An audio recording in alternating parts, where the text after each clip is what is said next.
السلام عليكم ورحمة الله وبركاته. صلوا على محمد وآل محمد.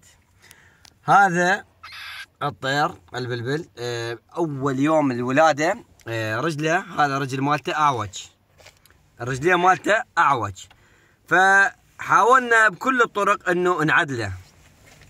فالطريقة المفضلة والصحيحة وهو ما يحتاج إلى أدوية علاج، يعني تمام حيدر؟ اليوم حيدر زويانا. المهم ما يحتاج إلى زيت الزيتون، لأنه نحن إذا عندنا قرض نعالجه بزيت الزيتون، الكسر يتعالج معالجة أخرى. بالنسبة لهذا رجله دقيقة، خلي نشوفه، خلي نشوفه تباوح. عندك هذا الرجلين أعوج، هسه شدينا بهاي الوصلة، بهاي الوصلة شدينا، واضح مبين ما؟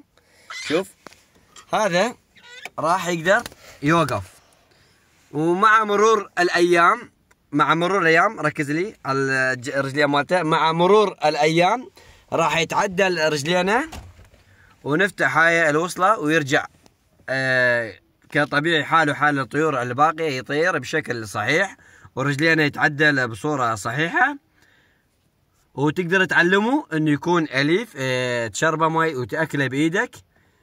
يعني طبعا هسه هذا من نوع الاليف، انت ما عليك من عنده، من نوع الاليف، بس عندك رجلين اعوجها يطول لمدة شهرين، تشده بهاي الشكل وان شاء الله يطيب. وهذا قناتنا الرسمي الثاني، قناتي الاول اسمه عبد الصمد العراقي، وهذا قناتي الثاني، هذا قناتي الثاني اسمه عبد الصمد العراقي واولاده، يعني قناة تابع لحيدر وكرار وكيان.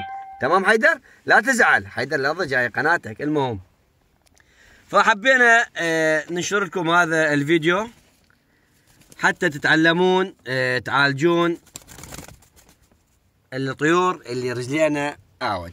تمام؟ تشده بهاي الشكل الوصلة، تشده بهاي الشكل ولمدة شهرين، وتفتح الوصلة ويرجع جيد جدا. ونتمنى من عندك إذا عجبك الفيديو أن تشترك بالقناة وتفعل زر الجرس حتى يوصلك كل جديد إن شاء الله. لك قاعد راحة، ونتمنى من الكل يصلي على محمد وآل محمد، وراح نستمر وياكم فيديوهات أخرى كلها عن الطيور وعن المسابح وعن تصليح التنور وتعليم السقوف الثانوية، وراح نستمر وياكم، وانتم أيضا استمروا ويانا وشاهدوا الفيديوهات، وخلي لايك وتعليق واكتب لي من وين شاهدت هذا الفيديو. والسلام عليكم ورحمة الله وبركاته.